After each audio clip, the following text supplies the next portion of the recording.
অনুরাগ ঠাকুর যিনি নাকি একজন গোরক্ষাকারী, তাকে পার্লামেন্টে একটা লেদারের বেল্ট পরতে দেখা গেছে। এই বেল্টের সম্বন্ধে দেখুন খান স্যার কি বলেছেন। संसद में एक गाय के बछड़े का बेल्ट पहने थे। कौन पहना था जी? अनुराग ठाकुर। क्या बात करते हो यार, वो तो गाय के लिए लड़ाई लड़ते हैं। हैं? लुई विटॉन का तो गाय का बच्चा का बनाया होगा। ये क्या हो गया हो देश को? बहुत निर्मम तरीके से बनाया जाता है। गाय के बछड़ा को मारा नहीं, उसको तड़पा के मारा जाता है ताकि चमड़ा सिकुड़ जाए। बहुत निर्मम तरीके से मारा जाता है। जैसे चमड़ा होता है ना, अगर मार देंगे गाय को ना तो चमड़ा उसका सॉफ्ट नहीं होगा।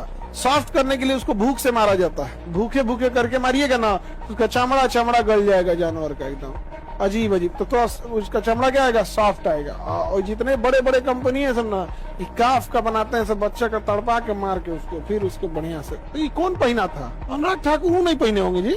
हाँ, क्या हो गया वो देश को? এটা কোনো হাসির কথা না। এইসব নেতাদের যখন ভোটের দরকার হয় তখন এরা গরুকে গোমাতা বলে, আর যখন প্রয়োজন ফুরিয়ে যায় তখন সেই গোমাতারই বাচ্চাদের চামড়া দিয়ে বেল্ট তৈরি করে।